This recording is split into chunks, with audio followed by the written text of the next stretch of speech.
guys had a fantastic 4th of July? Those of you that celebrated it here in the United States? Tell you a little bit about ours. Kind of funny. Uh, you guys had a fantastic there we go. 4th of July. All right. Looks like we are live. Hello and good morning, good afternoon, good evening, everyone, depending on when you're watching this video. My name is Robert Blakely. I am your host for today's Monday Mastermind. We do this through what I like to call the Lost Transition. It's a website that I've created, a community, if you will, that we've been running for over 5 years now. Every Monday we get together and we do a Monday Mastermind. The intention here is to set everybody's week off smartly, for lack of a better term or words, right? We want to focus on a training item, and week by week, what we've decided to do, especially over this year, is have 52 weeks of content, so that every Monday, if you come in here and you take some notes and you listen and you learn, you'll know all about sales psychology. You can tap in anywhere you want to, honestly. I mean, if you go back and look at the first 23 or 24 episodes, you're going to find a lot of information within those episodes. And what is that information for? Well, it's ultimately trying to teach you guys how to use sales psychology to build your business, or even create a better environment around you in most, if not all cases. So we meet every Monday. We like to draw from the audience. I love to hear their wins, where they're at in life, because I love to celebrate vicariously through all of my friends everywhere at once, right? And I've done quite a bit of traveling, but I like to hear what's going on in other people's lives, especially if it's accustomed to coming here on Mondays and learning something new and implementing that. Those are the best wins that I love to hear. But we start off with a little bit of wins, and then we go into a little training. Today, as I mentioned and posted there on YouTube, this is week 27. Today, we're going to talk about handling the "I don't have the money" objection. Now, raise your hand if you've ever heard that one before. Let me raise multiple hands because I've heard it so many times in my life. Anyway, so if you're watching us live on YouTube, feel free to join us in the audience by just going to live.thelosttransition.com.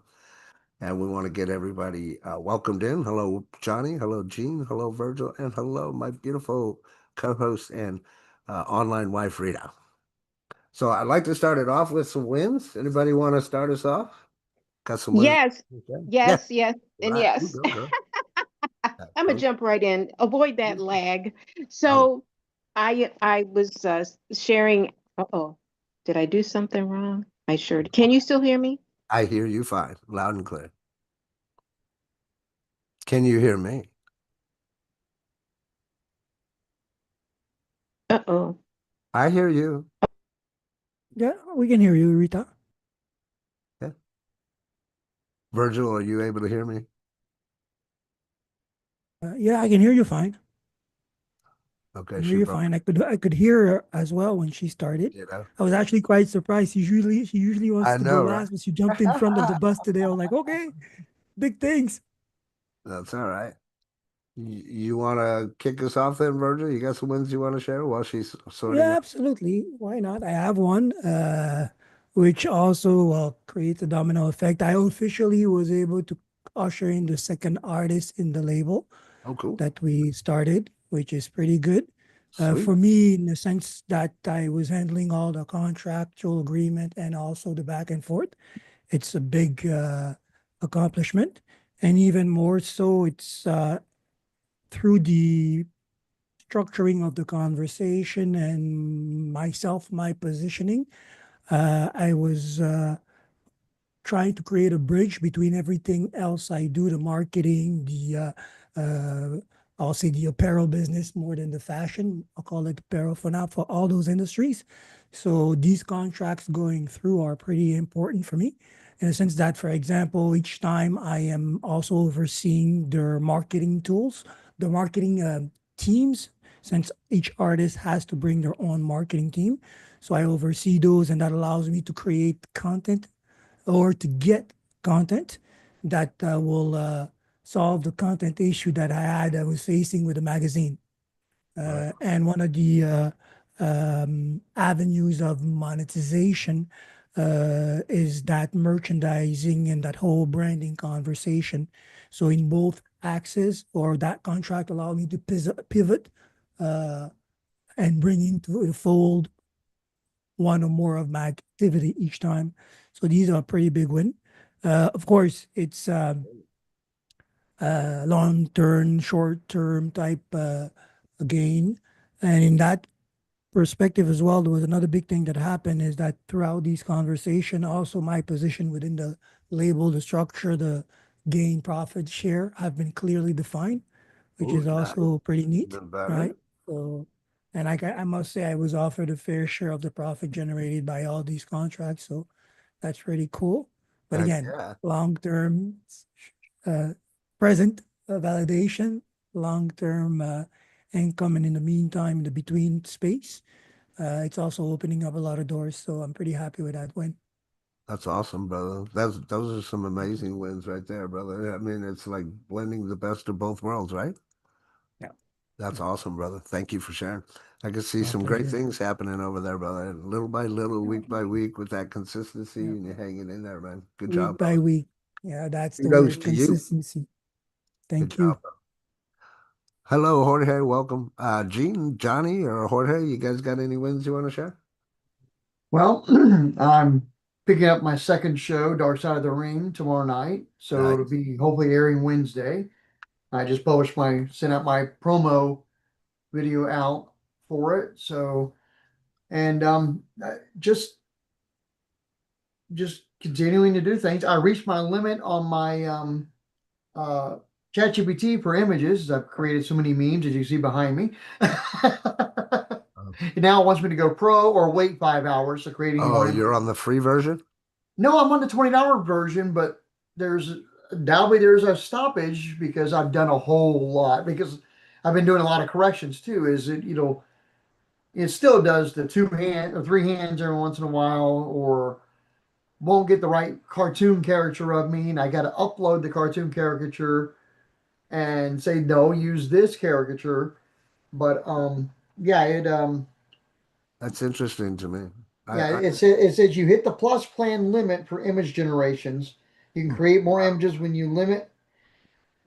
the limit resets in 5 hours and 38 minutes. So, Wow. That's interesting to me. I've never yeah. hit those limits. Not Well, like I'm doing a bunch of graphics back to back, but wow, that's interesting. so Okay. I have been because sometimes I've done 10 pictures to get the meme that I want Huh. because it's either not doing something right or it'll say Gene has concerns, but the concerns is in red instead of the has is in red. I'm going to do that correction, and all those are counting. So now I So just got to wait. if you don't mind, have you considered like talking it out before you get the graphic? Are you doing that or Oh, you yeah. just I give it an example of one of the memes and say, okay, take this one, same pose, but say this. And it'll just, sometimes it does it perfectly, sometimes it'll mess up something. huh, And I got to tell it, no, I need it this that's way. fine. Then it corrects it. And 'Cause it sometimes, do almost what? sounds like a prompt thing, but not from what you're telling me or how you explain it. No, no, I Anyway, try to I be didn't very mean to precise. interrupt you. Carry No, on that's okay. for today. I try to be very, very precise in what I want it to do. And like I said, I got to give it examples sometimes because it'll give me a totally different cartoon character that looks nothing like we've been working on. Like, what are you Sure. doing? So, but anyway, no, but just slowly but surely trying to build this brand up. I my meme that I put out last week about the uh, Sonia, the basketball player that was pointing the WNBA, Yeah, yeah. got So 24,000 views on YouTube. nice. So I was happy about that. That's pretty cool. So, and I'm going to do this not just for the TV shows like Dark Side of the Ring, Expedition Unknown, Survivor, but also just cultural pop culture type things that come up like that Sure. instance that I Yeah. can latch on to that and talk about. And one of the things I'm going to be talking about this week, hopefully, knock on wood, now I got a splinter, is uh, your right to privacy as celebrity when it comes to politics. And I'm not going to take sides. I'm not Republican or Democrat. It's just in general. I don't care what side of the fence you're on, whether you're Republican, Whig, Democrat, whatever. You have a right to your privacy. The Rock went and said that he was going to keep his politics private from now on, and two other actors scolded him for it, called him a coward, and saying it was complacency. So I'm going to do a little video on that, just to kind of hijack the subject matter and talk about it without, like I said, without taking sides, but just posing the question: don't you have the right to privacy, Yeah. even when you're a celebrity? Controversy works for sure. I Oh love. yeah, So good job, right on. but I love the direction that you're taking either way, and then for you to be able to post something like that and get that many views in such a quick amount of time, that's awesome. I trust that you're building an email list as well, so that you can send out, hey, this is the episode. I would highly recommend that if you're not. oh Don't yeah, just I'm going to be just not you there yet. Just one of my projects upcoming is to get all sweet, that knocked out. So good I've stuff. got email lists already in general that I can build off of. But yes, Very so nice. Cool. but So so Wednesday? hopefully, like I said, as long as nothing, no life accidents happen, yeah. Right on, brother. Well, congratulations. Thanks for sharing it here. Thank you. Hello, welcome, Dr. Lisa. Anyone else have any wins that they want to share? Rita, are you back? I am back. I don't know what happened. I hit the button and then I just disappeared from the internet. But Well, I'm welcome on my back.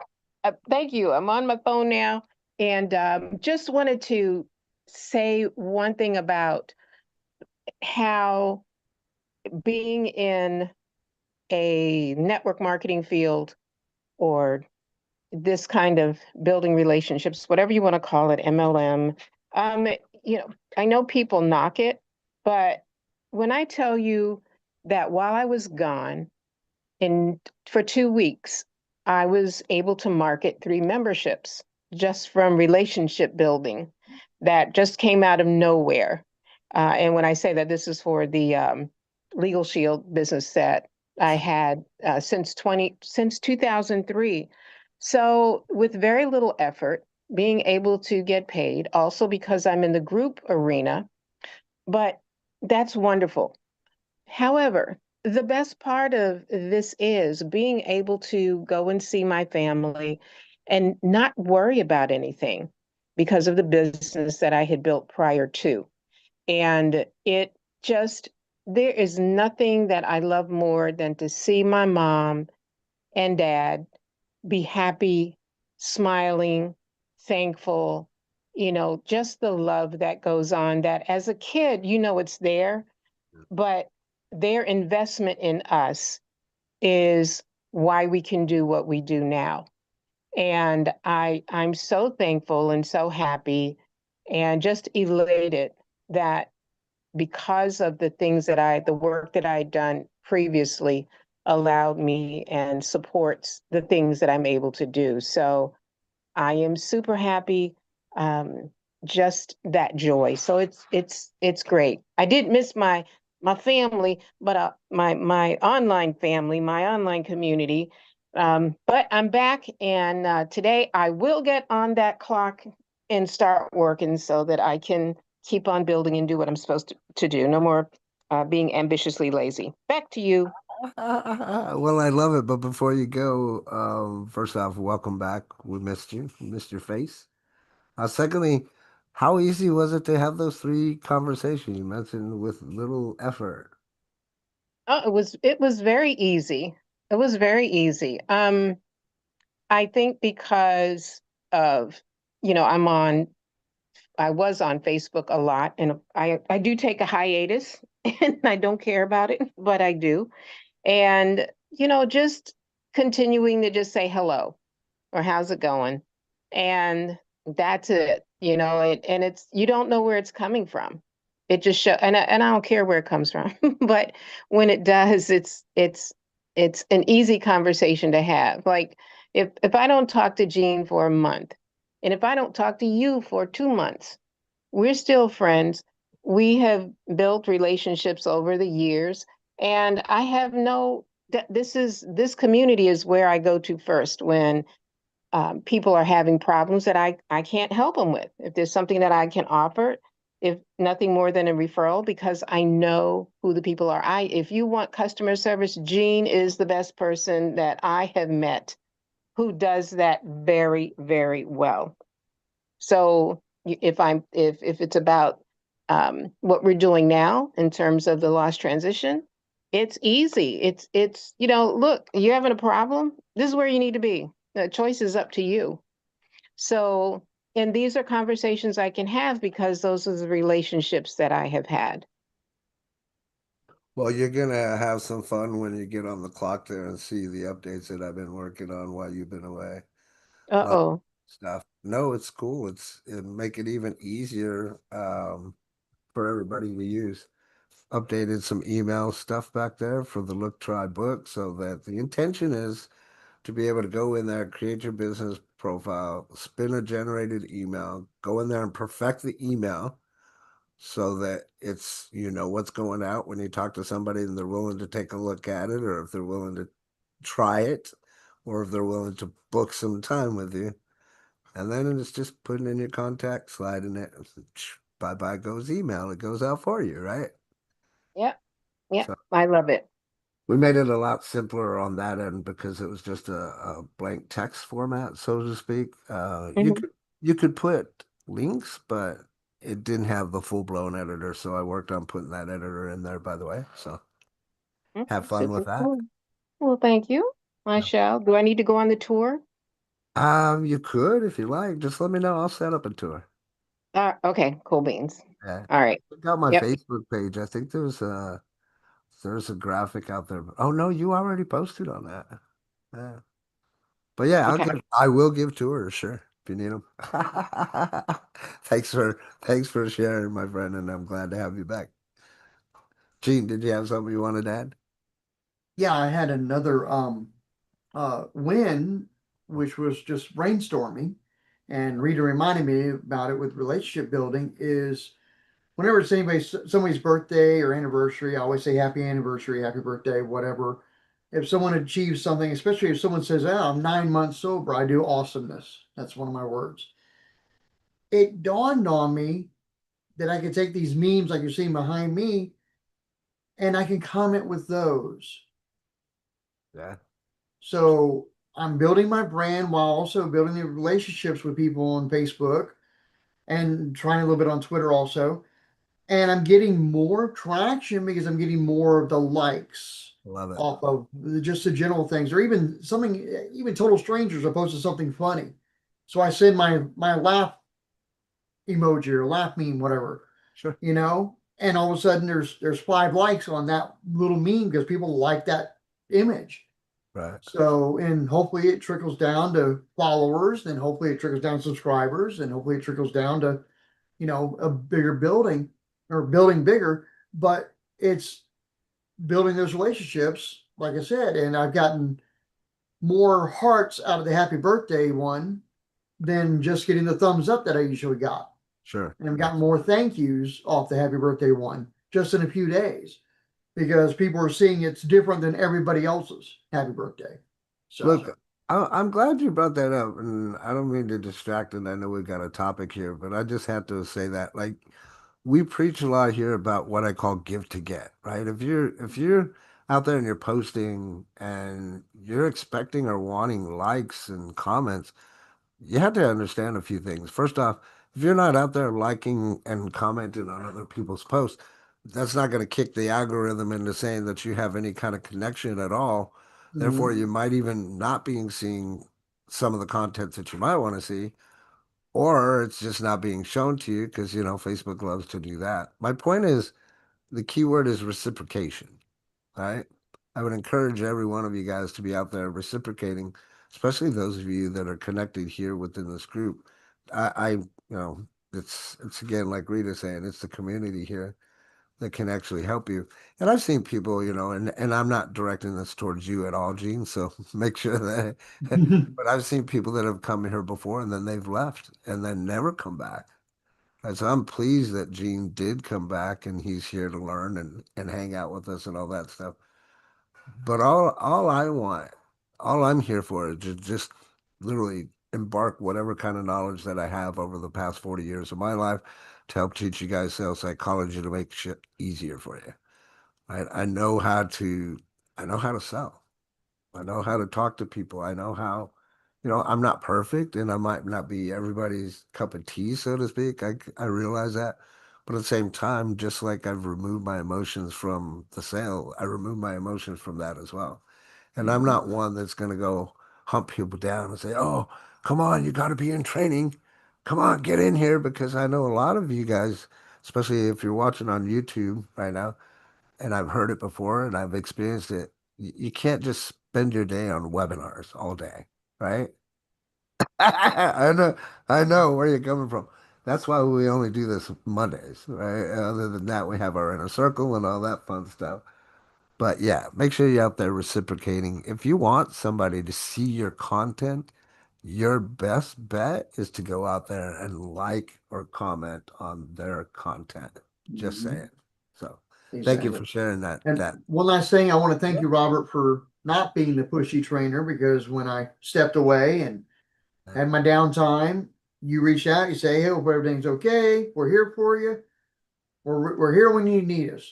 Amen. And I really appreciated that because there's been other people online that are just Amen. come back, come back, come back. No. No. You know why I know that though, Gene, is because I've been through it, experienced it myself personally, right? Yeah. There's phases that we go through in life. I'm sure we all can understand this as I'm saying these words. And sometimes those phases are not to be around specific people or groups, right? Sometimes you might be going through something, and I say this from the bottom of my heart as I'm getting goosebumps. But many times when you recluse yourself and you get away from those communities, it's not good for you mentally, right? Hmm. And I'm not addressing that towards you.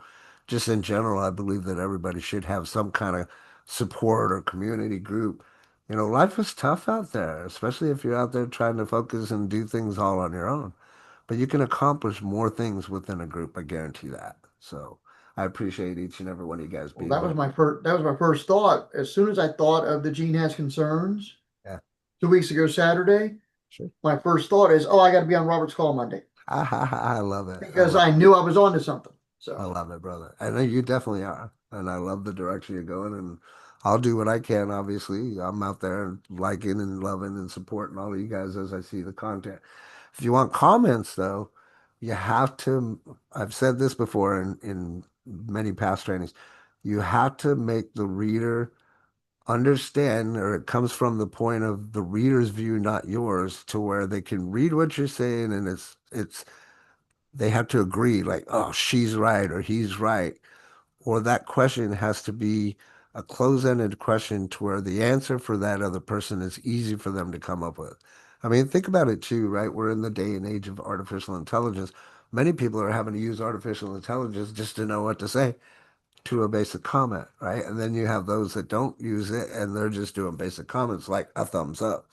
I always remember our friend Cheryl Coco from Nowsite when she explained it the best to me. And she said, like, life on Facebook is so unreal. And this is my own terminology. She said, if you go and you have somebody as an example, they post, hey, we just had a new kid, and all you're doing is liking it, that's the same as going, like, you're just throwing your thumb up because they had a new kid. How about love it? Congratulations. You know, did it come out with all of its arms and heads and fingers and toes? Make a joke about it, something like that. But yeah, let's be productive out there on social media while we're at it. Thank you for sharing, Gene. Anybody else? We have time for maybe one more. If not, I got a couple of quick wins. And then we need to dive into this info before we go over. All right. So, trust again that you guys had a fabulous 4th of July. We actually barbecued for ourselves. It was great. Me, the wife, the puppies, before the fireworks went off. And of course, the animals start tripping up. But somehow we lost today.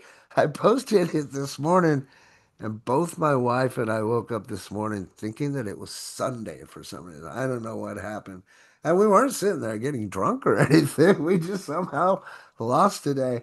So I woke up this morning thinking it was Sunday and then sat down in my seat here this morning and looked down I'm like, looked at my clock here, looked at my phone. Holy crap, it's Monday. We got to get ready for Monday Mastermind. So TGIM, my favorite day of the week. I'm glad you guys are here. We did have some new members that joined the Lost Transition as paid members. Kudos to you. You know who you are. Inner circle dates for this month. So if you want to get down and dirty, those dates are Saturday the 11th and the 25th. The 25th is actually my sister's birthday, who's passed away. So if you're going to be there and mark that date, make sure you're there because we're going to definitely dive in and make sure we do some work on your business, right? So those are the days that are listed for this July. You need to be a upgraded member of the Lost Transition for that. Shameless little plug. On that note, let's go ahead and dive in. This is, as I mentioned, share my screen here. Do. Yeah, we're going to start diving into how to utilize the tools. Today, week 27. This is, again, as I mentioned from the very beginning, we've got 52 weeks of content planned out, and there are certain phases that we're rolling this out so that as you go through the content and the information, you start learning a little bit more and more. So that by the end of the 52 weeks, I would trust that you would have enough information to do very, very well in whatever it is that you're doing or building. This is kind of a predecessor or a continuation, if you will, from last week's topic, and it's going into some of these objections. And part of the reason that I wanted to put this in here, as I've mentioned before, if you've been hanging out with me for any amount of time, there's a lot of gurus, and I guess you call them gurus, but trainers or teachers that are out there and a lot of them focus on how to handle the objections, right? Because this is something, this is right up my wheelhouse that I know all too well from at least 20 years of knocking on people's doors and having people scream at me, slam the door in my face, tell me they weren't interested, or even they didn't have the money, right? And so all of these things that have culminated to turn out to be the coaching and the teaching that I share with everybody, right? But at the time when I first started going through these objections that I kept getting, I didn't know why exactly they were happening, but it goes back to some of the foundational principles that I talk about. Number one is never getting a second chance to make a first impression. Number two, knowing your information well enough so that you can have a presentation, like a good presentation. In essence, that presentation comes down to just being able to communicate with the person, not only verbally, but non-verbally as well. Because when you're looking at sales psychology, there's two forms of basic, let's put it this way. You have open-ended body language or open body language, and then you have a closed body language, right? If you've been studying with me for any amount of time.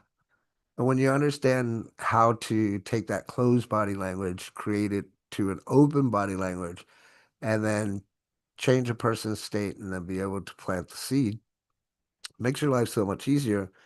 And if you know already what the objections are because of your specific business, you can be ready for those objections so that they don't even come up because you put the answers to those objections within your script or within your presentation or within the video presentation that's being shown, right? For those of you that have been in network marketing any amount of time, you'll know that most of these companies, and I love talking about this because most of the companies, when they start a company, they don't know everything about marketing. I'll just be very honest, right? So why do you think they had to go and hire a marketing firm or a marketing team, right? Virgil, right? Right? So there's marketing that's involved that a lot of times business owners don't even know about, or they don't have the clue, or maybe they send off the wrong vibe, the wrong body language, say the wrong things, right?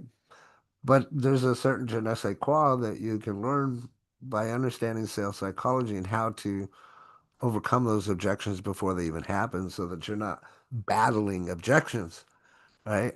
As the other coaches might have you do.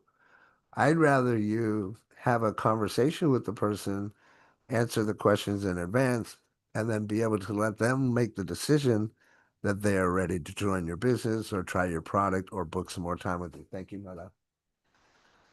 Right? So anybody down with that? If you're down with that, raise your hand. We're gonna dig into this, okay? Because when it comes to any objection, there's just like we talked about last week, there is a deeper meaning to that objection, right? So we want to, yes, go ahead, Rita. You had something? No, I was just raising my hand. Oh, okay, cool. Well, today we're going to uncover what's really behind the money objection. If and when you get that, I don't have the money objection, and this is part of phase 4 for our conversation mastery.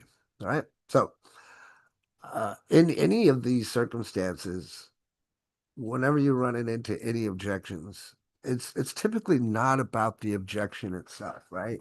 Especially this one when you come into about the money. Right? There's a few things that happen that you have to understand, and when you understand these, you can again, because of knowledge and knowing, you can prevent these. Right? Most of the time, it's going to come from your conversation that you have with the person. Right? So, what the objection is really telling you, part of it, the lie part is where they say, "Oh, I don't have the money." Well, the truth is that they just don't see enough value, right, to make it a priority. And you want to think about this, they always find money, right? You, me, everybody in this room will find money for anything that they truly value. Raise your hand if you agree with me, right? If you want it bad enough, it's important enough, you will find the money. I'm gonna say this from a pretext, and you guys have heard me talk about me having to find $1,200 to get my mentoring and my coaching. I didn't have the money. I really didn't. But I saw the value in what he was willing to teach and what I could learn. And I looked at that as like the missing piece that I needed at that particular point in my time. Guess what? I went out and I found the money. Even though I had to borrow it, I still found the money. Right. So the point is that if somebody ever tells you that, oh, I don't have the money, it's because they don't see the perceived value, plain and simple. Right? If you look at that cool little graphic that we had ChatGPT create for us, it's like an iceberg. This is the best way to think about it. There's what's on top and what they're really saying, but underneath, there's some meaning behind it. Same thing with uh, same thing with body language, right? When somebody has this particular body language, there's a particular meaning underneath. Maybe it's a lower perceived value. A big one here too, to make sure that we mention, is the fear of failure, right? Because not everybody has that mindset to where they start something, they're like, I'm gonna not fail, right? First thing that comes into many people's mind is, oh my God, can I do this? Right? So again, when you hear me talking about that exchange of emotions, that's part of you being able to exchange that emotion onto them so that they feel that yes, they can do this. Right? The third one there you see is bad timing. As we mentioned before, it's all in the timing, my friends. Somebody may not be ready for what it is that you have today, but they might be ready a week from now, a month from now, 3 months from now. Hell, I've had people come back a year after and be like, hey, are you still with that company so and so? I sure am. Because I don't like to jump back and forth to companies because then I look like a crazy man, and right. But the end all be all with what we're talking about. It's not your job to argue with the objection itself. That's not how I teach. Right? Otherwise, I would teach you how to go through 3 to 5 objections, just say, and just blow over the customer is what we used to do in the direct marketing world. But you can't do that. You can't do that in the network marketing world because if you just blow over the customer and they agree to it, even if you go and you make them feel good about what they just did, doesn't mean that they're going to stick around. And the odds of them actually like failing are a lot higher, especially if you're not, doing the things that we talk about and actually pre-qualifying the person to make sure that they're actually qualified to work with you, right? You don't need everybody in your business. You just need the right people in your business. And then last but not least is that need spouse buy-in. We've talked about this one before. And in many cases, it's so funny too, because I've experienced it so many times. It really comes down to who the decision maker is in the house. And when you know who the decision maker is in the house, I would immediately steer towards that decision maker. As an example, if I've got somebody that I'm talking to and they're of the male persuasion, let's put it that way. I don't worry too much about the women because women typically get what they want, right? True, ladies, right? So that being said, we have to have a little bit more finesse when it comes to that. And as I'm having a conversation with the male, I might ask questions like, so is it you that makes the decisions in the house, or is it you and the wife that typically talk about things before you make decisions? Right? This is pre-qualifying that person. So if you're asking pre-qualification questions throughout your presentation or script or conversation, let's call it what it is, right? You're finding out ahead of time what that objection might be, especially if it comes down to it's never about the money, right? So if you're having the conversation and they tend to lean towards, yeah, the wife and I tend to make the decisions, I'm going to first off say, hey, is there a time that the wife can get on? We could just talk it out together in case she has any questions. Think about why would I do that? Because he's not the decision maker. I don't need to talk to him anymore. Once I know that the wife is the decision maker, I mean, yes, I'm still going to talk to him, don't get me wrong, but I'm going to focus more on the wife because she's going to be the one that might say, you know what, honey? Yes, you need this. And if we have her buy in, he's not going to care, right? Remember what we talked about. We always buy emotionally first, then logic second. But if we have a significant other and they're the ones that pull the purse strings or make the decisions typically, then they're going to want to check with that significant other. So if we already know that, then we can, again, knowing what the outcome is going to be, we can change the path that they go on so that the outcome is the way that we want it. Does that make sense? Right? Okay, cool. But it's never about the money, right? Here's some of the biggest mistakes that you can make though, because as you know, I like to tell you how we do things right, but then also how can we screw them up? Because if you can, I don't know, man. I just always look at things in a two-sided coin thing, and I know we've heard this, yeah, and there's actually a third side, the side, the edge or whatever. I just look at things like, here's what I did. Did it work or not? And if it didn't work, why didn't it work? And then what can I change about why it didn't work so that it does work? Maybe it's just maybe, and many times from my experience, it's one word here, or it's a tonality influx or change where it shouldn't be, which instead of making a statement, it sounds like a question, right? Again, these are basic communication skills, but it's not like they teach us how to speak in school, right? I mean, maybe you get a little bit of training if you're on the debate team, right? Something like that. But they don't unless you go specific for communications. And anyway, there's ways that you can kill the deal, right? Number one is by defending the price. But it's really worth it. Let me explain why it costs $99 or $147, right? And then offering a discount. I know that most of us we're compelled to do that the first thing, especially if it's our own product. Well, what if I give them a discount, right? And then getting defensive would be the third one. Like, come on, man, what are you talking about? What's wrong with the product? What's wrong with that price? You can't afford that? Like, geez, if you can't afford that, like maybe you shouldn't be doing this, right? Like arguing the math, pushing harder to try to get somebody into your business because the price is not right, right? I remember being a studio audience member at The Price is Right. And even then, it's like the price is either right or it's wrong. And that's all still going to come from whatever that perceived value is that that person that you're talking to gets. And then the reason why it backfires, well, discounting can destroy your value, right? For me, could I charge hundreds of dollars per hour for what I do, what I teach? Absolutely. Could I take the time to find high-end clients that actually needed what I wanted so that I could have less students? to make more money? Yeah, I could do that. Would it benefit me more to lower my price and talk to as many people as I can and teach as many people as I can to have a greater impact on the world, to leave a legacy behind that, might stick around for a few years after I'm gone? Right. So defending, if you do that, makes you the adversary. Now you're just, now that person is going to feel like a number.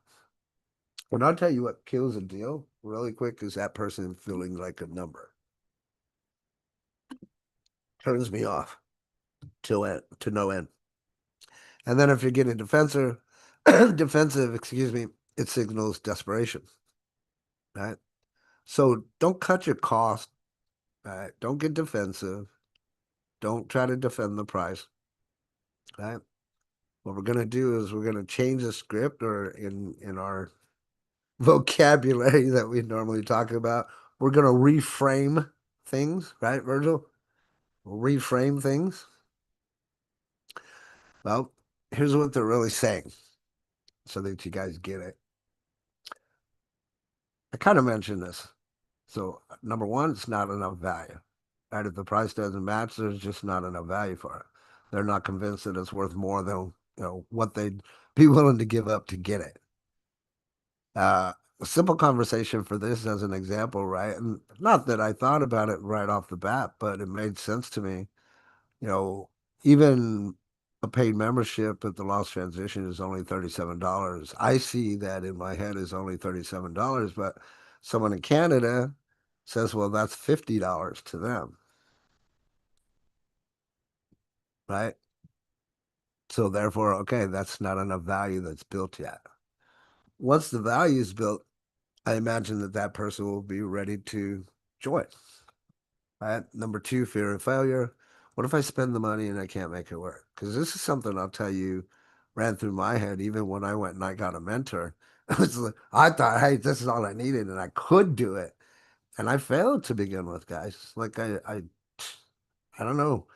Best way that I can explain it to you is I knew what the lessons were, but I just didn't understand it in plain context because I had not seen it yet. So the dots weren't connected until I started doing the work, and then I started seeing the dots connect and say, oh, okay.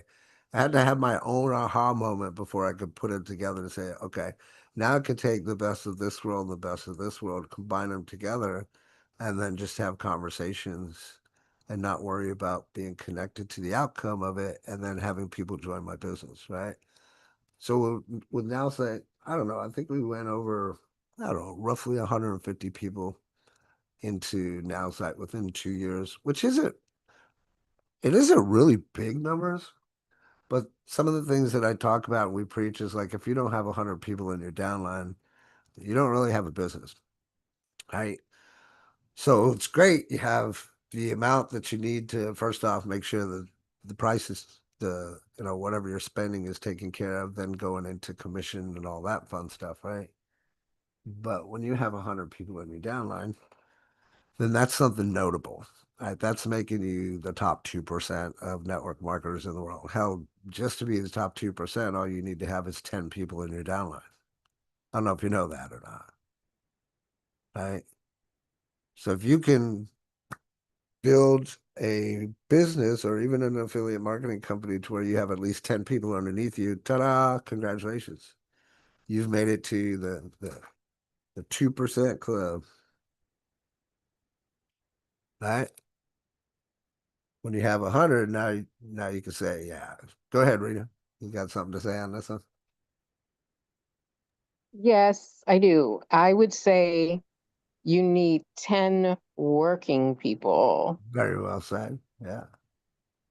Very well said. And technically you only need 6 to 8 people that are willing to work, that are on the same mission as you are to build a ginormous organization. But goes back to what we were talking about, and I did go on a little bit of a roller coaster and a tangent here, right? That's another reason why you don't want to be out there trying to do this alone, right? Virgil, go ahead. I was just gonna say it's really always about numbers, eh? Because if you look at those numbers, even 10 people that you have to lead into work, because that's the thing, right? Your team is as active as you are, right? I tend to think if your team is not active, because if you went through the selection and brought them into the team, it means that they had an initial drive to accomplish. So it falls on you as a leader to be actively engaging them, right? And when you look at these numbers, 10 people, it's about two two meetings, half a day meetings per day per person, right? So you have your full day cover, your full week cover, meeting or being available for half a day for each one of these team members to get them to keep the momentum, right? So it's always about mathematics, and that's about Sure. as enough time as you want to spend working, right? If it's an hour with the first person, if it's 4 or 5 hours with the second person, you still fall within a healthy amount of labor days, right? So it's Sure. really about achieving these numbers. At least that's how I tend to picture them. Well, The look, math is there's no doubt about that, right? I talk about this all the time. Numbers don't lie, right? The math is there. But here's the thing to consider, right? And again, we're still off on a little roller coaster ride, which is feeling good. I'm going through the ups and the downs and stuff. Let's go do a loop-de-loop though, and put this all together. When you go and you understand the psychology behind all that, right? And you go and you're actually pre-qualifying people. Now you're getting more valuable or quality type people. Those are the people that are going to be the ones that are going to reproduce. If you're just allowing anybody to come into your organization, well, now you have to understand that there's a people thing, right? And most people won't do anything. Many people will join and they won't do anything. They'll sit on the fence. They might just try the product. They don't, again, it goes back to now what is their knowledge and how do they share that? Therefore, they need a community. But again, if you go and you just allow anybody into your downline, expect that you're going to have your apples and oranges and coconuts even in your downline. So that means that you got to go effectively outcome, have an outcome with each one of those and understand how to work with them. And overall, as a leader, your mission, as I've always learned it, is to get your uh, apples, oranges, and coconuts, A, B, and C. So you take your C reps to B reps, your B reps to A reps. Your A reps, you're not really going to have to do a lot with. You just got to be there for them whenever they're asking you for something. Hey, I got a question. Do you have some time? Absolutely, I've got some time for my A reps, right? Every single, yep, I'll drop what I'm doing for an A rep. B rep two, C rep might have to wait, depending on what I'm doing. But yeah, the numbers don't lie. Right? Same thing with what we're talking about, trying to get back full circle with this. When they talk about, saying that they don't have the money, it's just because there's that gap between you showing, what that value actually is, right? And even on that, like it took me some time. I talked to a gal that was in our training before, and she was like, "Well, Robert, you raised your training to $50 a month." I'm like, "Well, I didn't think that that was that much, right, per month, but in a household, it might, right?" So we found, all right, $37 seems to be the sweet spot. We'll do that for the first 100 people. After that, $47 a month, and I still think that that's a sweet spot, right? Versus, hey, we got this coach in here. We know we can give you results as long as you show up, blah, blah, blah, blah, blah. But it's going to cost us 1,200 bucks.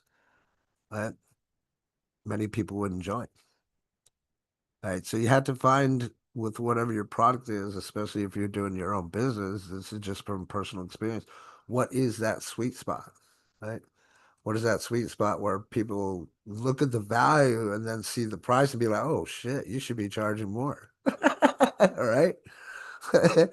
When they see that value, they'll open up their wallets. Well, so now let's connect it to what you already know. We've talked about this before, the buying line, one of my favorite subjects. We talked about that back in week 14.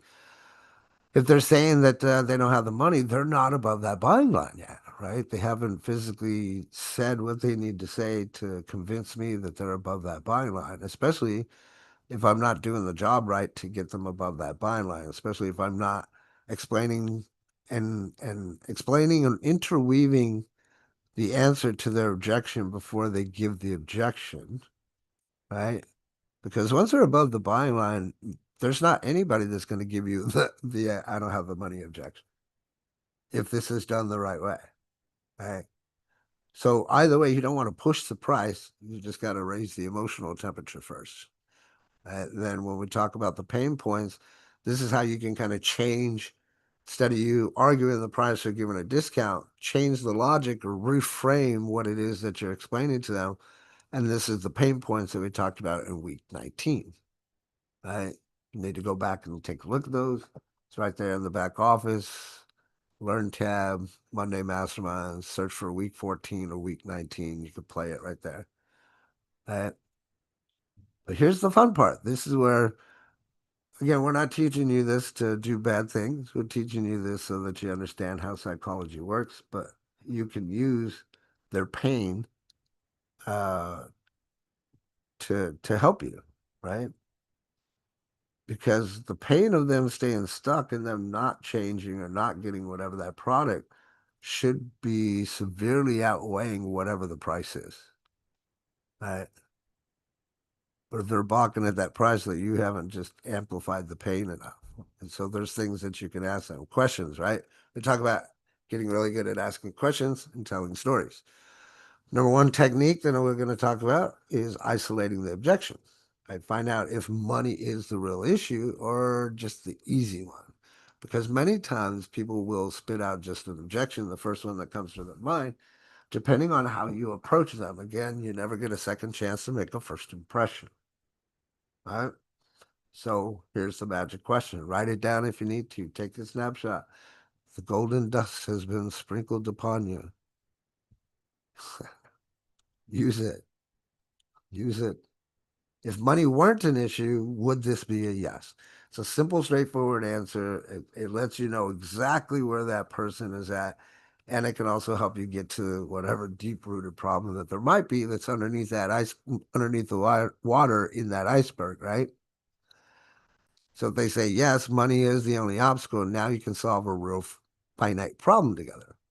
Maybe it's something like a payment plan.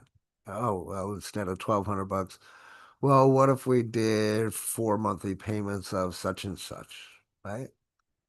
Then you can actually stagger your payment plan according to whatever that person needs. Because if you're solving a need, they're still going to be willing to open up their pocketbook. It just needs to be at whatever their perceived value is for whatever they're getting accomplished, whatever is helping them change, right?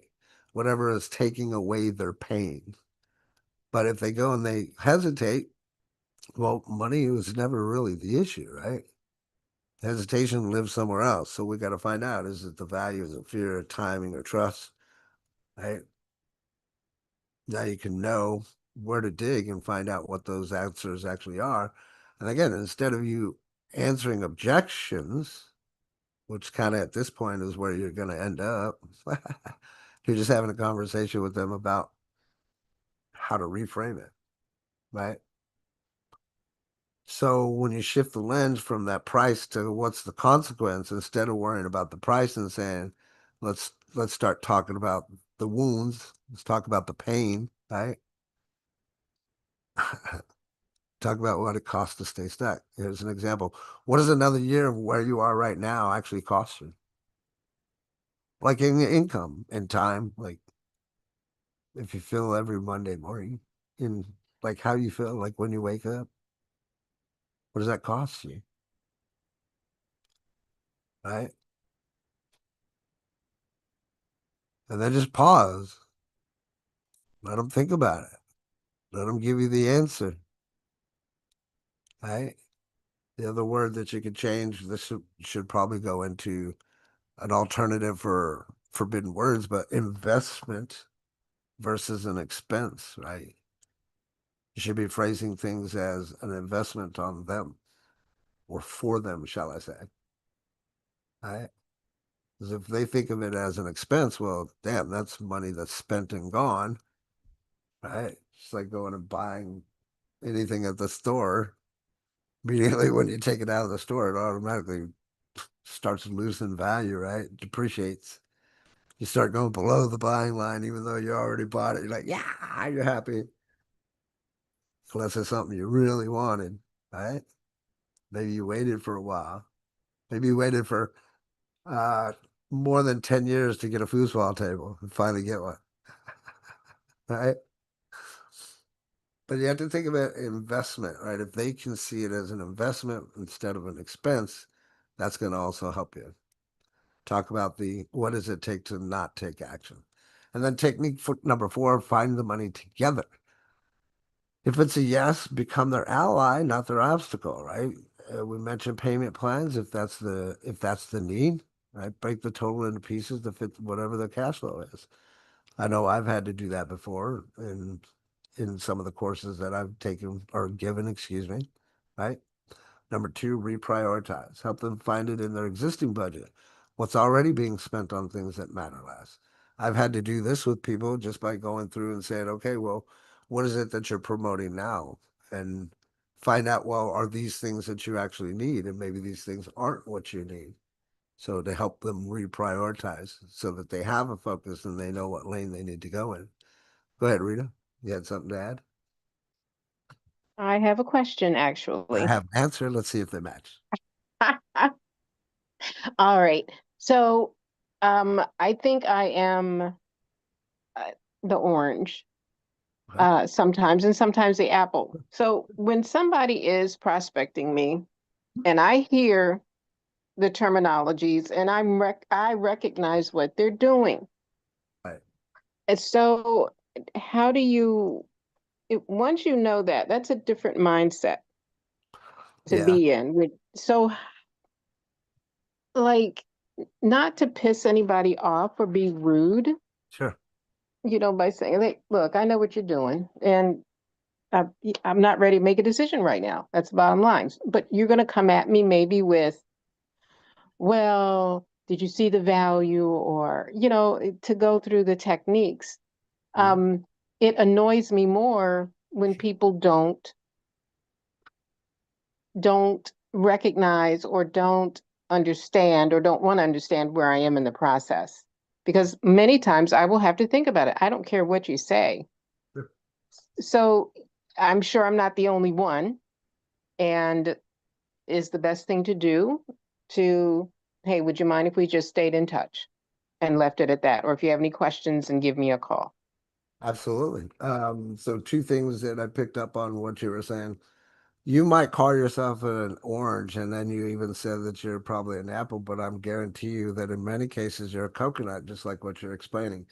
So Yeah. somebody goes and understand what I'm saying, guys. This is very important, and I'm glad that she asked this question because at any moment that person could change from that coconut to the orange to the apple. This is why I tell you guys that the coconut might be, simple, complex, but simple, right? Once you understand that complexity, you could take them from that coconut to the orange. But what came up in my mind was coconut number 1. And then the second thing was level 1 listening. That tells me that that person, as a salesperson, is not actually listening to what it is that you're saying. The third thing that comes up to me is that their technique or their first impression to you is the wrong impression because of how they originally approached you and what they said in their script to begin with. Okay. Make sense? So there's nothing Yep. wrong with and I've said this to people too. Look, I know exactly what you're doing, trying to pour salt on the wound. I'm just not ready, and you're not listening to me. And I don't do business with people like that. Hmm. If you want to keep the Hmm. door open, maybe in the future we can discuss, but right now I'm just not interested. However you want to end it. Okay. But yeah, there's nothing wrong with that. But I'm glad that you asked that question because there was some great tidbits that came out of that. But then, so back in the money, right? Reprioritize, help them reprioritize. Well, how much do you really need that? Like, and you have to understand for you to reprioritize that, it's not going to be easy if you're just somebody that's, I don't know, like a cousin, as an example, right? And you don't have your shit straight in your life. People aren't going to really like want to listen to you tell them to if I could say it, reprioritize their life if your life isn't prioritized itself, right? So, and then start smaller. A smaller entry point gets them moving today, right? Maybe, and this is, I think off the top of my head, this might be better for people like myself that are coaches or Dr. Lisa, or heck, even with the Munchkins, right? Start with a smaller, maybe it's a $7 thing, and maybe that's your lead magnet that would lead them into the bigger product that's the $37 per month. Maybe that will lead them into the actual coaching, which is 197 for our 3 day, unleash the power within you coaching, right? Whatever it is. I'm just pulling stuff off the top of my head. It's just how my mind works. But now here we go. As we were talking about the walk away line, yes, it's okay to say, it's not going to work out, right? This is where you choose your battles. I've talked about this before in the past. But here's where part of having scripts ready for that end call and the walk away lines like are important to even have. So again, I'm glad that you brought it up and asked that question. Right? You can respond without being pushing. Hey, totally fair. Help me understand. Is it the money itself or whether this is worth it for you? Right? So you're asking a duality question there. You're actually giving them two options. So you're giving them an out so that if it's not the money and it's something else, then they can choose between those two options. I've said this before, not to confuse you guys, but to make sure you guys have clarity. The moment you give them three options, that's going to cause more disinterest, and you don't want to do that, right? So now when it comes to isolating a little bit better, so let's say we set the cost aside for a second. Is this something that you actually want? Hello. Ask the very pointed question, right? This way you'll hear by level one listening, getting a desirous, yes, yes, I want this, right? As an example, I've had people tell me, yes, I'm going to join, and I'm going to join on this date. Guess what? That date came, they joined. I'm like, yay, they did what they said. And there was no pushing. There wasn't, hey, you said you were going to join this day. Are you there? Knock, knock, knock. Right? You don't want to do that kind of garbage.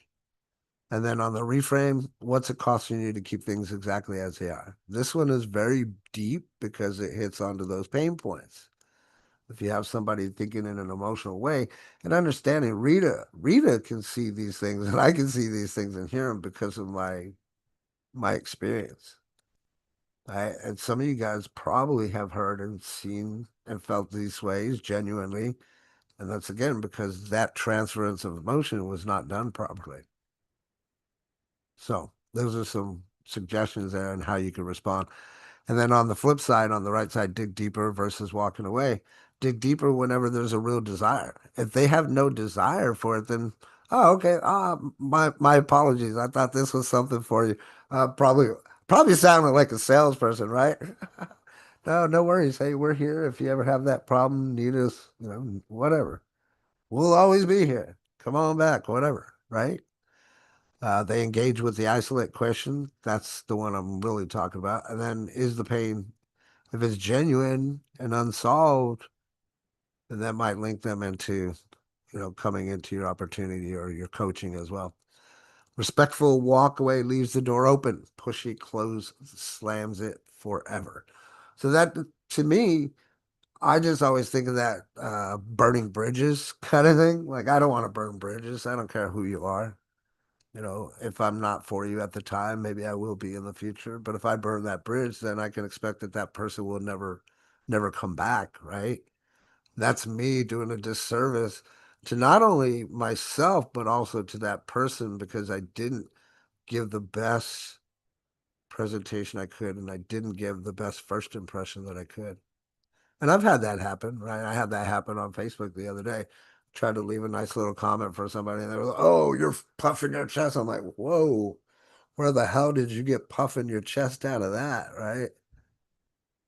Go ahead, Rita.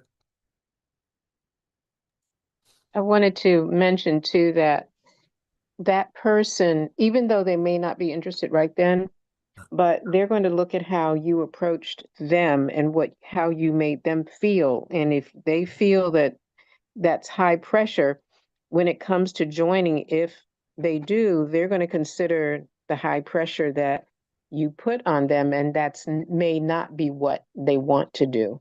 Yeah, Most people, I'll say most people, a lot of people in the field don't. right. You do have some that are very aggressive, and that's just the way they are. But um, that feeling of can I work with that person? Yep, exactly. I was going to say that. Do I really want to work with this idiot? Absolutely. Thank you for that feedback there. So let's round this up because we're going a little over. My apologies, guys. But here's a couple of money objection killers. We'll go through this really quickly. Discounting on instinct because we already talked about that. Skipping the isolate, so not actually isolating, finding out like what is the actual problem. Many times it's not the money at all, right? There's just that lack of value between you and what the overall customer wants to as perceived value. Number three is ignoring the buying line. This obviously, is my favorite thing because when you understand what that buying line is and how it works, and you can ask questions to understand that that person's above or below that buying line, that will help you determine, do I need to ask another question or do I need to go ahead and do the close, right? And then arguing the math, numbers don't lie, right? I'm just not going to try to justify my price, even though, especially now that I've found what my ideal price is for other people, right? Without them having to worry so much about the price. And then selling at them by pushing harder instead of standing beside. You don't want to sell at them and then refusing to walk. Nah, look, come on. You got to join us, man. We need you on the team. It's funny, I remember have a flashback to my mentor in one of the first trainings that we talked about. He said, stay away from those people who say, oh, you got to get in, grab your spot, grab your spot, grab your spot. So if you're doing that, uh, do yourself a favor and stop because people don't like that. Right. And then now I'd like to hear some of your takeaways, if you don't mind. What did you get out of today? I trust you guys got some value with this series and everything else. And then there's a few questions that I'd like you to try to answer on your own. Take a screenshot, if you will. And think of your last time that maybe you ran into the I don't have the money. What do you now believe was really behind it? Think about that person, the conversation that happened, and maybe you now know a little bit more. And by doing that, that might prepare you for the next time that you run into that. Number two, write down what's your own version of the isolate question in your voice. And then think about, well, when's the next time you'll use it? And then third, what's the true cost of inaction for your ideal prospect? Think about it, write it down, put it into one sentence that you can say out loud, and that'll be part of your scripting so that you can use if you ever come into that, then you'll already be prepared. So I'd love to hear from you guys. What are your takeaways from today?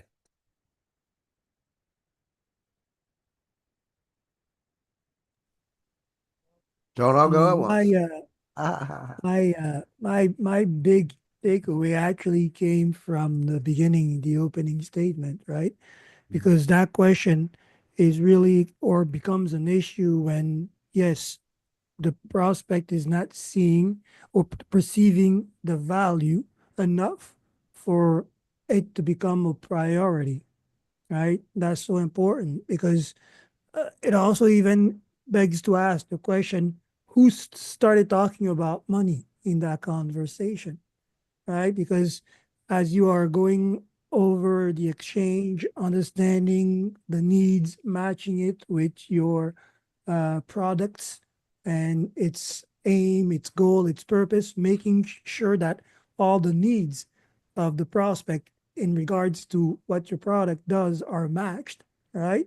At that point, that conversation is having them see the value of the product or the service and them matching it to their needs and weighing the outcome allows them to start answering a lot of these objections before they even come into play, Yep. right? So that is the most important thing when you're having these conversations.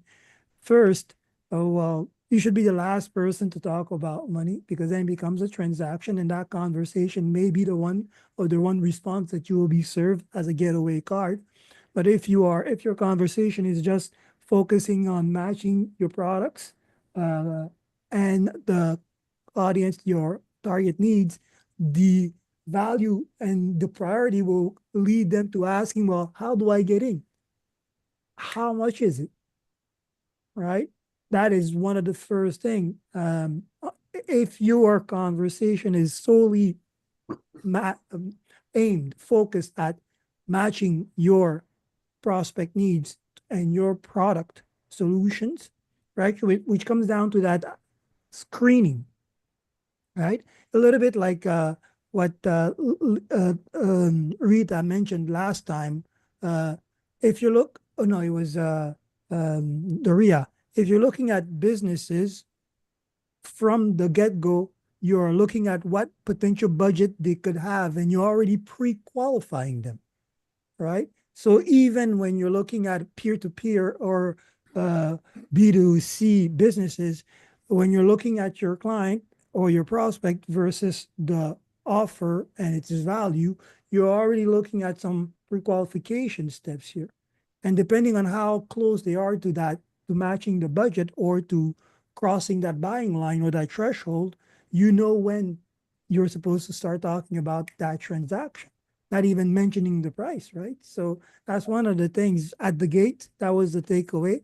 And everything that came after was just consolidation of that conversation, even the reframing, That was right? fabulous. Sorry? I said that was fabulous.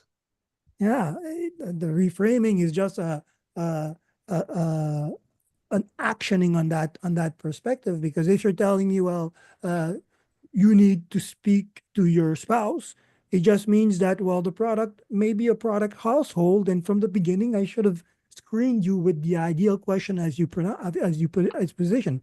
Are you Right. the one that responsible for making the decision for the household? If not, well, when is that person coming in so we can have that family discussion about what will be the benefits of taking this versus not, Right. I right? meant Making it these. to any So inner circle members also, like that pre-qualifying question of what are you accustomed to making now? That's going to be helpful for you to ask the question, well, what are you accustomed to making now, to find out if they have the budget before they tell you that they don't have the money. absolutely. So it's Great really takeaway. that, but really the whole, if there's anything I'm walking away with, it's that first conversation, that first statement. Understand that when you're talking to your prospect, when you are in that look, try, buy in the sales flow, the first thing that you want to be doing is making sure that the perceived value of your product makes it a priority for them to have. Yeah, Otherwise, you'll be battling every other objections after. exactly, brother. Good job. Good stuff. Jorge, go ahead, buddy.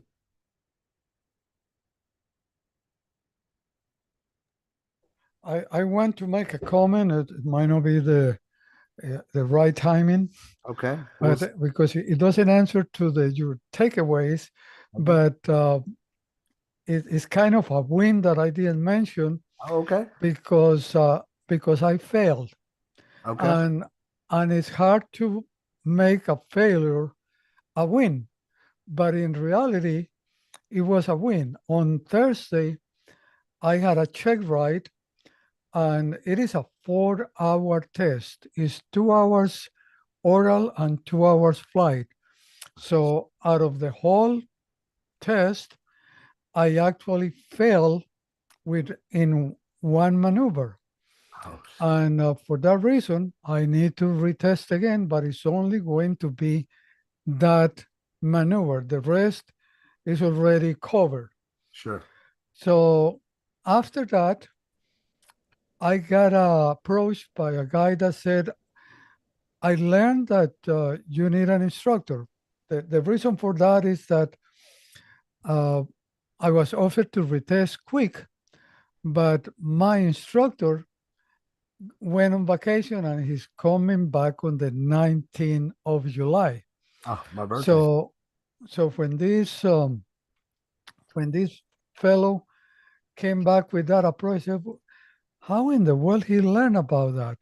But it might have been coincidental. Well, the case is, I just needed, yes, I could need an instructor, but it was like just for an hour.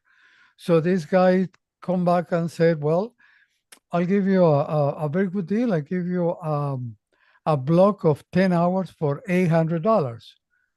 And well, there's one thing, money moves the world, but in reality, in aviation, the fuel is money. That definitely. Yeah, So I'm I I've been working all this trying to save some money because that's true. Aviation is about money. sure. So so I had a conversation with this guy. I told him that because he said, well, you trained with us before, but the reason I left is because they are very expensive.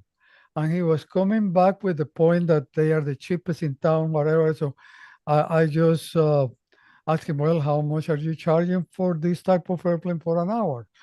And he gave me a price that actually it was lower than what I was paying when I decided to leave. So maybe they found out that they were charging too much and they decided to lower prices a little. Sure.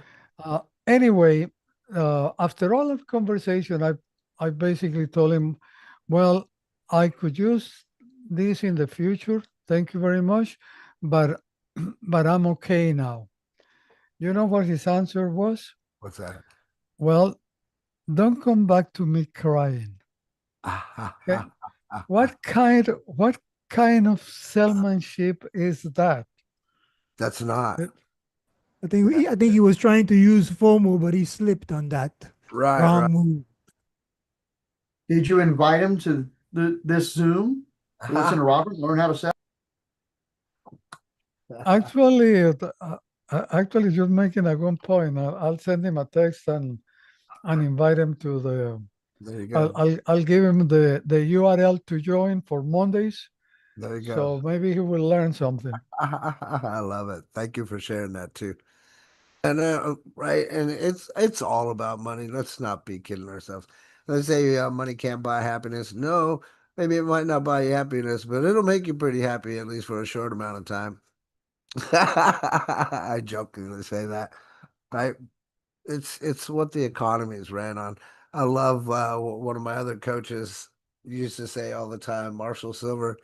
He said, "Sales is good. It's good for you. It's good for me. It's good for the economy." Go ahead, Gene. Oh, one thing real quick. I used to have a friend that had a plane, and I asked him one time, "Can you teach me how to fly?"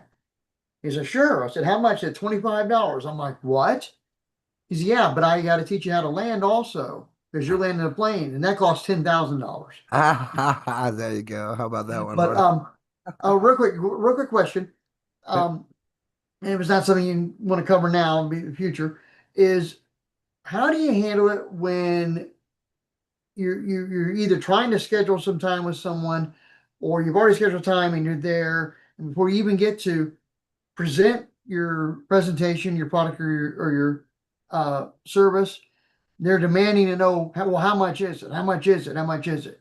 And they're not even allowing you to show them the value of it beforehand. Well, so the best answer that I could come up with just off the spot off of what you're saying is I'd rather not tell you the price before you see what it's actually worth. Okay. And then Oh you yeah, can that was I would also say, does that make sense? Right? Get the buy-in question at the end to say, does that make sense? Because if I just sit here and tell you how much it is and you don't see the value in it, I mean, there's nothing wrong with being logical with people and explain it. The thing that comes to mind when you're asking me this, right, is as I've always mentioned before, people only know what you tell them, right? So if you have the right response at the right time and you tell them, yeah, I'd rather not tell you how much it costs until you see actually what it can do. Does that make sense? Now, if they say, no, I want to know the price, well, then that's not the type of clientele that I probably want to be working with anyway, right? I'm not saying that you have to say no to them, but that's the best way that I would put it. okay. That's along the lines I was thinking. Is my thought was it wouldn't be fair to you or I to tell you the price without you even seeing the value of it. So yeah, that's along the same lines I was thinking. So And then the other thing too, right? Coming off of what we were just talked about, you can always ask them, even if you had to say what the price is, oh man, that's too much. Well, what's it going to cost you by not paying this and not solving the problem? Now you have that backup that you can go to almost as an answer to objection, but more so it's a pointed question that's going to pull the real problem out, right?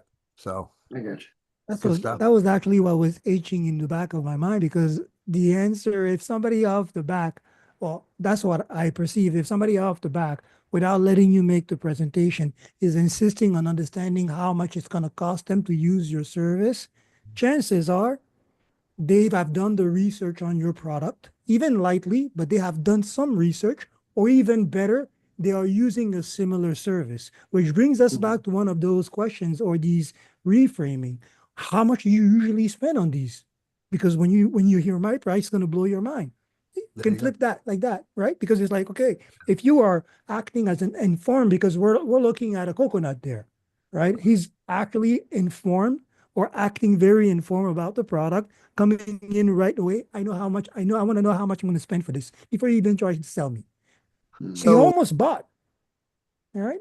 I want to At add, least that's how you know. I want to add to that, and then Rita will get to you in just 1 second. A real world scenario, right? I was speaking to somebody, I won't mention names. And I just followed up with them. Hey, how you doing? How's your day going so far? They talked to me a little bit about the challenges. They were still pushing forward and how they were having problems. I said, you know, I teach that stuff, right? Yeah, but that's where the whole came up with, well, but you charge $50. And I didn't realize that there was that wall, if you will, because that's what it is, right? I said, well, how much do you think I charge? That's when I found out, oh, well, that person was still thinking that I was in that old pay perspective of $50 a month. She didn't know about the 37.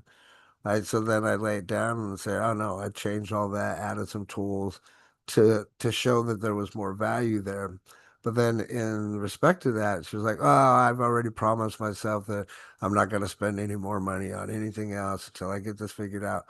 So that's where I know, like, choose my battles.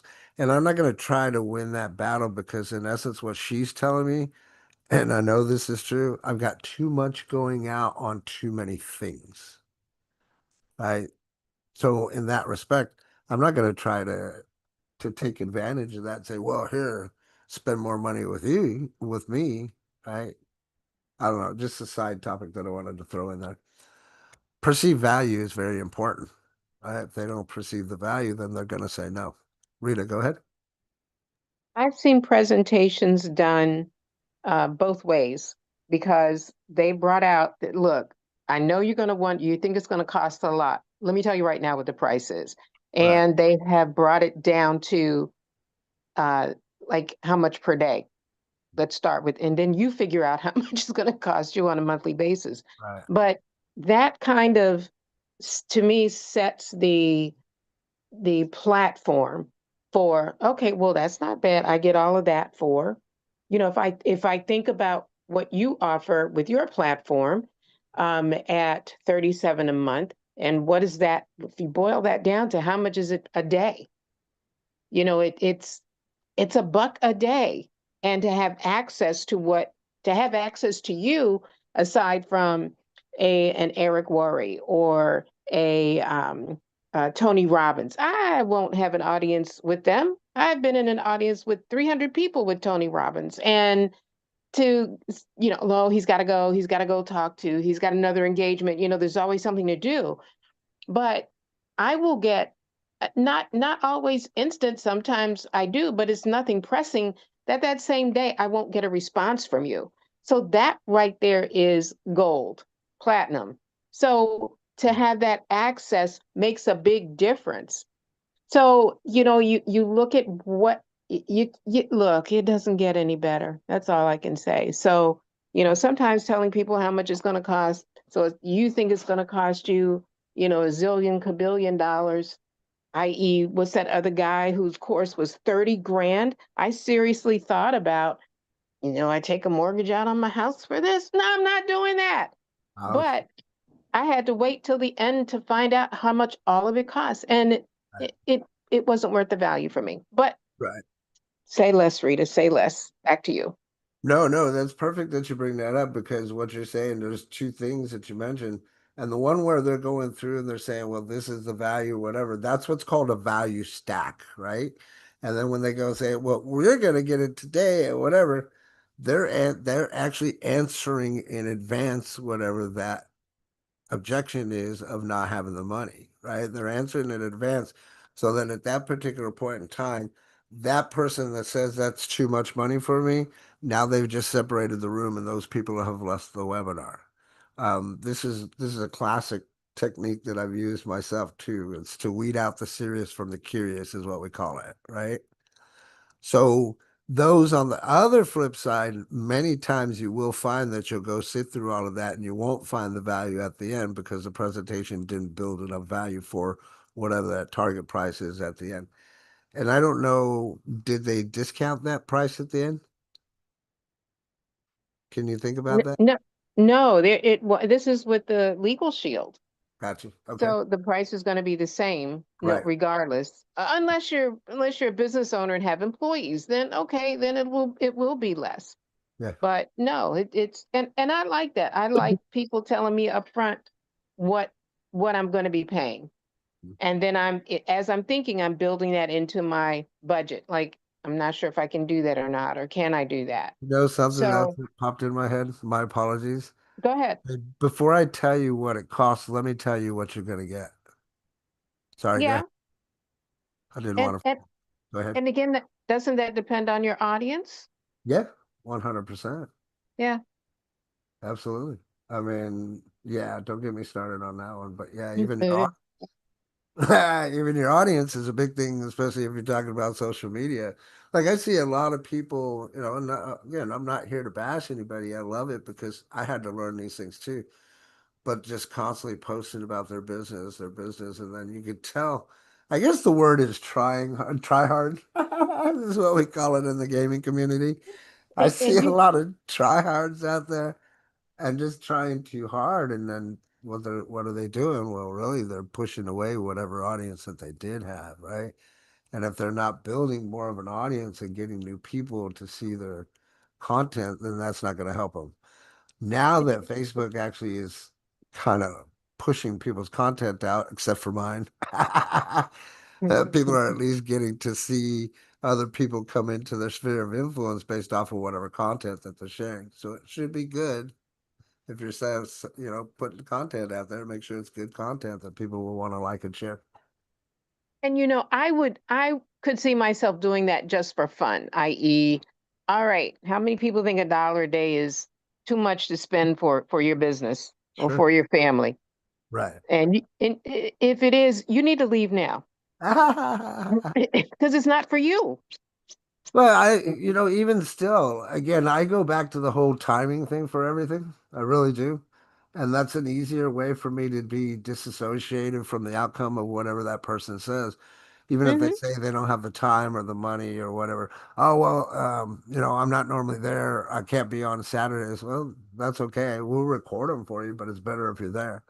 Like I don't I know that timing is everything, right? So if you just position yourself and you're not pushy when somebody says no whenever they're ready, then who do you think they're going to come to? They're going to come to the last person that's in their mind that they can think of that will solve their problem or be able to communicate with, connect with, all those different things that we learn and teach about here.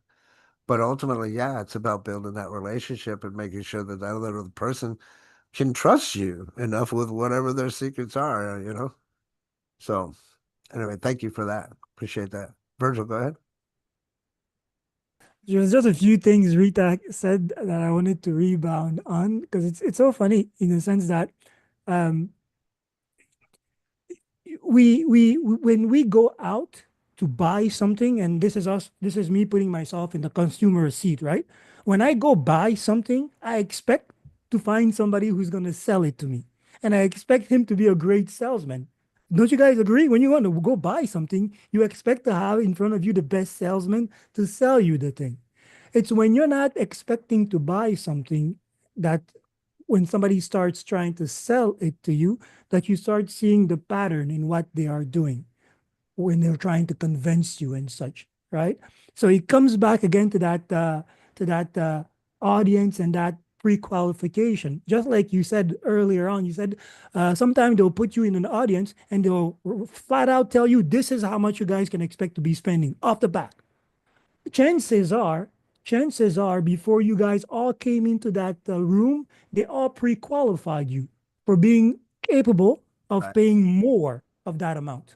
So if I know that you already paid $30,000 for a course, and I tell you and say, hey, you know what, today you're only gonna pay 5,000. I already know that you already are able to spend more and have spent more in that bracket of service, right? So there's so much psychology or so much of the work that is done before you get to standing in front of the person that is important to understand in sales or even presentation. Because if I make a presentation to somebody who's not interested in the product, I'm gonna get a I'm not interested for sure. If I make a presentation to somebody who is using the product, then I'm gonna get into those. Well, how much or what would be the inconvenience or what are the guarantees that I get? Right, we're already in the buying zone. So often enough, it's that every time somebody's trying to sell me something that I don't need, I pick up on all the salesman tactics. When I want it, I expect them to have the best salesman tactics in the world. That's the flip on psychology that happens, right? So when we're driving the seat, we should never forget that, Sure, and I love right? that, and now I know why it was so easy for Rita to say yes to me. Right? And All and right, so and often enough, when you match the product, they actually sell themselves. Okay, well, this yeah, is I was that's the whole looking for purpose. this. Oh, I was looking for that. Oh, I need this. Right? When I look at, they start doing the math themselves. If I add up all these systems that I have and I look at yours and I'm getting all that in one spot, why say no to this? And when I say yes to, right? It's That's all what I that, right? teach. What I teach. Anyways. Yeah, that's what I teach. Right? You want Yeah. them to be able to be the ones that are making the deciding factor instead of you pushing them into making that deciding factor. So it's already 12:33 after. I appreciate y'all hanging out for the duration. I know we're starting to lose some people, so I want to end this in interest of your guys' time. Next week, though, week 28, it's going to be the handling. I need to talk to my spouse. We kind of delved into it. So it won't necessarily be a refresher of what we talked about, but in lieu of an addition to this portion of the series that we're talking about when it comes to answering questions in advance or answering objections in advance so that you don't have to actually, you know, deal with the whole objections and so. So y'all being here. I trust you guys got some great value. We will see you guys tomorrow for How To Tuesday, same place, same time. Right, Virgil? You'll be around, right? Cool beans. Yeah, Same place, same time. you That's go. a routine, a On discipline you that, can follow. go out there, have fun, kick ass, take names. It's 1, 2, 3, 4 today, right now. I love it when it's 12:34. Go out there, have fun, kick ass, take names. We'll see you on the next one. Toot toot. Love you. Bye bye. All right. Thanks. Bye. Bye, Appreciate it. everybody.